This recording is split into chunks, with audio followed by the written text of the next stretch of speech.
Okay, I mean that's really a nice gesture by the president, huh? It's a really nice gesture. And many thanks to all the organizations, because I know that there will be many organizations, companies, corporates that would also gift the girls something. It used to be like this, actually. It used to be like this when our sports team, when they go out, you have sponsors, and this is by no means advertising for any company, but you have multinationals who would pay for somebody, maybe an athlete or some. It used to be like this, and I would love for it to return this way. It's a proud moment for all of us as Nigerians, and thanks to the governors as well. They gave 10 million to gave 10 million. Well, the report said they gave each state gave 10 million each. I think it's small, but it's something. That's 360 million, for the team, including the technical crew and all of that. And by the way, $50,000 was given to the technical crew, which to me is also very, very okay. Very, very, very okay. In fact, kudos to the president for this gesture, I must say. Let's move on to another story in the Vanguard newspaper. This story is on page 6 in the Vanguard. Yes, page 6. Yes. So this story reads, patients lament skeletal services as Lagos doctors begin 3-day warning strike. So when I saw this story, what came to mind was that we are not here again. I mean, we can't even handle. We've not even been able to handle hospitals working at full capacity. They've never worked at full capacity for years now, anyways. But hospital at least functioning. Doctors no strike, nurses no strike, health workers no strike. Let alone doctors now starting to go on strike. I mean, how are we supposed to handle this in Lagos with over 25 million people? Private hospital is a no-go area. I mean, you've got to be wealthy. You've got to be rich for you to be able to afford private hospital. Remember that when doctors go on strike, the nurses can barely function without the doctors. The consultants will be overwhelmed. Then what happens to patients, especially those in critical conditions, those in intensive care? What's going to happen to them? What's their faith? Is it because they can't afford to take themselves abroad? Or their families can afford to take them to private hospitals? This sort of thing should never be allowed to happen. You wait for these guys to go on strike. They've been asking you for one thing or the other for God knows how many years. But then you wait for this strike, then you now come up and say, we are doing something. We are on need. Go back. Don't go on strike. You've been on need since when? Since how many years? I mean, is it a curse for us not to resolve some of these lingering issues that have persisted for decades? If they don't go on strike on the national level, they will go on strike on the state level. Why? I'm not going to blame the professionals. No, I'm not going to, because if they misbehave in the line of duty, we will come down very hard on them. We'll blame them. We'll blame the doctors, we'll blame the nurse, we'll blame everybody. But we will not blame the government that makes the job unbearable for them to do. We'll forget about them. We'll just say the doctors did this, the nurses did this. But if you realize the kind of conditions these people work under, in fact, you probably give them cape and say, look, you are a superman. Look, nurse, you are a superwoman. Well, the story says several patients seeking medical care in Lagos State government-owned hospitals were stranded yesterday due to disruptions in healthcare services as the medical guild began a 3-day warning strike over irreconcilable differences with the state government. The medical guild, which is the body of doctors employed by the Lagos State government, is protesting what it described as illegal and disrespectful salary deduction by the government. I mean, this is perhaps the easiest thing Governor Sanwo-Olu could have resolved. It didn't have to get to this point. I mean, this is as low as hanging fruits can get.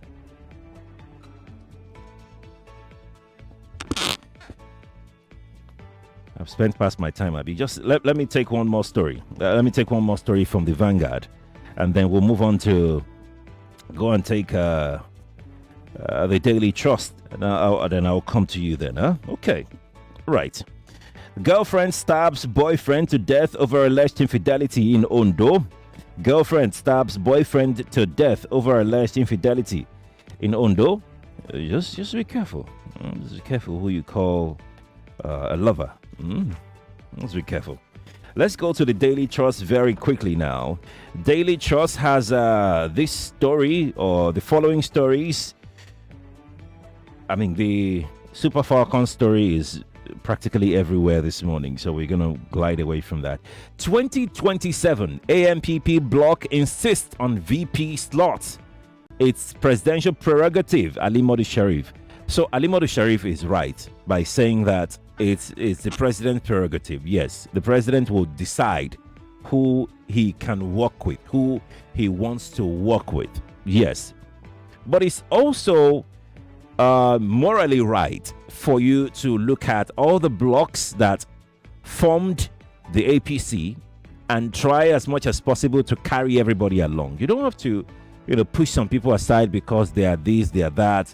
If you call yourself a political party, if you call yourself a national party with national outlook, not just the Northwest and the Southwest outlook alone, a national outlook in a political party, you must be able to satisfy some, maybe not all. I mean, you can't satisfy everybody, right? But you must at least be able to satisfy a few people, a few blocks who have tried in your coalition, because as far as we are concerned, this is a coalition as well. The APC is a coalition of some political parties as it starts. So I would, go with Ali Modi Sharif, and the president needs to be very careful. I know that he's trying to form some new alliances at this point in time. He's trying to shed some old alliances and form new ones. I wouldn't know how that would help him in 2027 or help his cause or his party in 2027. But I know that, alliances can be formed. New alliances can be formed as well. Depends on, the deals that you're able to make. And the president is capable of making any deal. I mean, he's president of the country anyway, so he can do that. But what will not be okay is for the what's it called now? The AMPP bloc to feel sidelined. Of course, you can't underestimate, no matter how small the bloc is in your coalition, you can't underestimate their impact when it comes to election day or elections generally. You can't because look, the other alliance is still there. The ADC alliance is still there. Yes, they've not taken hold strong enough yet, but look, whether we want to admit it or not, they are formidable. At least with the structure that we're seeing already, they are formidable. Even APC can recognize the fact that they are formidable. They wouldn't want to lose the AMPP block or the CPC block to the ADC. It'll be detrimental, especially in the northern part of the country. It'll be detrimental to the chances of the APC in 2027 if they should allow CPC block, the AMPP block, which other block is aggrieved again? All the blocks that are aggrieved in the APC. It'll be detrimental on the long run for the APC to not look into their grievances. Yeah. So there you go. There's another story here that says, it's on page 4. CPC blocks agitation for APC's national chairmanship. It's a story here. It's a story right here. I just mentioned them as well. So you can understand why these blocks are coming through with one demand or the other. Because right now, they just feel that it's their chance to get something out of the APC. It's probably the last chance any bloc can get anything out of it, because nobody knows what will happen once the president wins the 2027 election. Right? Okay. If he wins, that is. All right, we're gonna drop this. I can see another report here. Mixed reactions to president's $100,000 cash reward. People some are happy, some are not happy. Oh well, that's just life. Let me come to Lagos now. Let's get your thoughts in. I have other headlines here that I cannot touch right now because I need to come take your thought. 0201 277 0993 for the male callers. The female only line, if you're a man, please do not call this line. The female only line is 0201 465 7190 for the female callers. That is 0201 465 7190 for the female callers. If we have time, we'll take the Guardian and the Nation newspaper as well. Please turn off your radio. You've got 60 seconds to share your thought with me, okay? 60 seconds, that's all you got. Good morning to you. Good morning, my brother. Good morning. Good morning. Yeah, I'm Mr. Uchenna from Olodia, Papa. So, Uchenna, welcome. What's your story? Yeah, my story is that, you see, whenever any time I hear news or listen to this, I feel at once because it can no day we hear a good story. Okay, nurse or doctors are planning 3 days warning strike. For what reason? This country, God bless Nigeria, we said, Lord, the resources, why our leaders are so wicked? When they speak, they will fly to other countries and feed themselves. But to mention this is it no money to pay them their salary or what? My brother, all this is shame to our leaders. Shame to them. They are so wicked. Why not them to maintain these hospitals and pay their salary? Every time we have doctors are going to strike. For what? Teachers are going to strike. But when they speak, they fly to other countries and teach themselves. If I'm in the position of other countries, when they come, I'll tell them back. Let them die in this country. Thank you. Thank you too for calling me. Appreciate your time, okay? Let's jump on another call now. Nigeria info, good morning to you.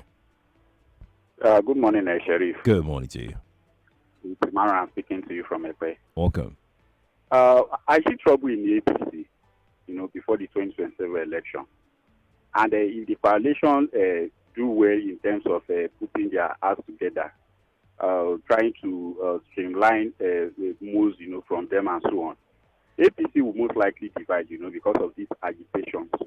And then when it's glaring that maybe the coalition will do well, APC might divide into three, and two-thirds of the APC, might likely work for the coalition. Then for the Super Falcons, I think the money is too much. $10,000, per person is okay. Because putting that money together is most likely above the price money for the AFCON itself. So I don't know where the money will come from. If it's the personal money of the president, it's good one for me, but for the covers of the country, I think it's too much. Personal opinion, too. Good morning to you. Good morning to you, too. Thank you for calling me. Appreciate your time. Let's take another call. Good morning to you. Hello, good morning, Mr. Sheriff. Good morning to you, madam. This is Joy from Eva. How are you today? I'm doing okay, thank you. Please, Mr. Sheriff, is this doctors?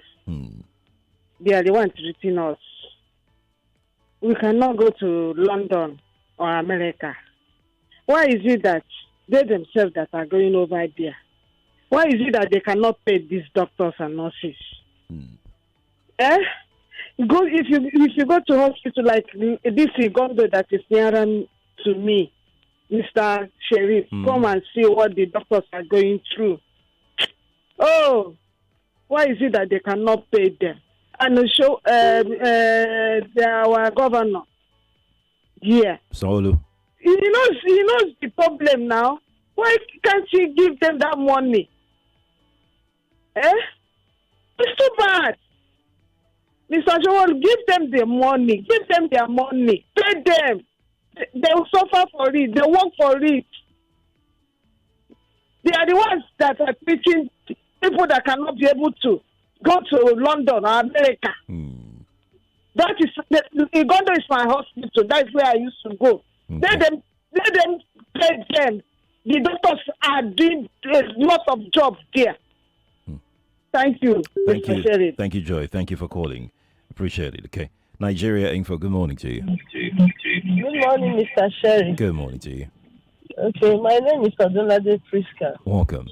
I want to comment on Lagos State and the deductions they're making. Right. I can remember Lagos State is one of the states that claims that paying them minimum wage. So is the governor telling us now that he's doing what he was called Yeah. He's paying them and cunningly he's deducting it back. So I don't know, because like the last caller said, they know how to fly abroad. But we here, general hospitals is what we use. My security man went to General Hospital Bagada yesterday. A man that me, an ordinary person, I knew the man's BP had gone up. When he got there, they told him he should be going home, that they're on strike. It is very appalling. How they're treating Nigerians is very appalling. It's just that Nigerians don't want to wise up and vote all of them out. Have a nice day. God bless you. God bless you too. Thanks for calling Nigeria Info. Good morning to you. Hey, good morning, Minister of 60 Seconds. Good morning to you. Been a while. Calling from Eleko Junction. All right. Moment. Welcome. Welcome. Yeah, Minister of 60 Seconds, please. Since yesterday I've been trying to reach your newsroom. There's a decaying corpse at Marina. Precisely, I don't want to make an advert beside one popular bank. Okay. NNPC. At Marina. In fact, yes, it's horrible. Don't know if they remove it. It's horrible, please. Okay. Since on Thursday, it's horrible. Yesterday was, I don't like sheriff. You wouldn't believe what I'm telling you. Please, they should do something. The authority. Okay. All right. Thank you. Thank you for this update. Let me, and you too, my brother. The caller said there's a decaying corpse in Marina near a popular bank, and he noticed since yesterday. I don't know for how long that corpse must have been there. Lagos State government officials responsible for this should please swing into action, right?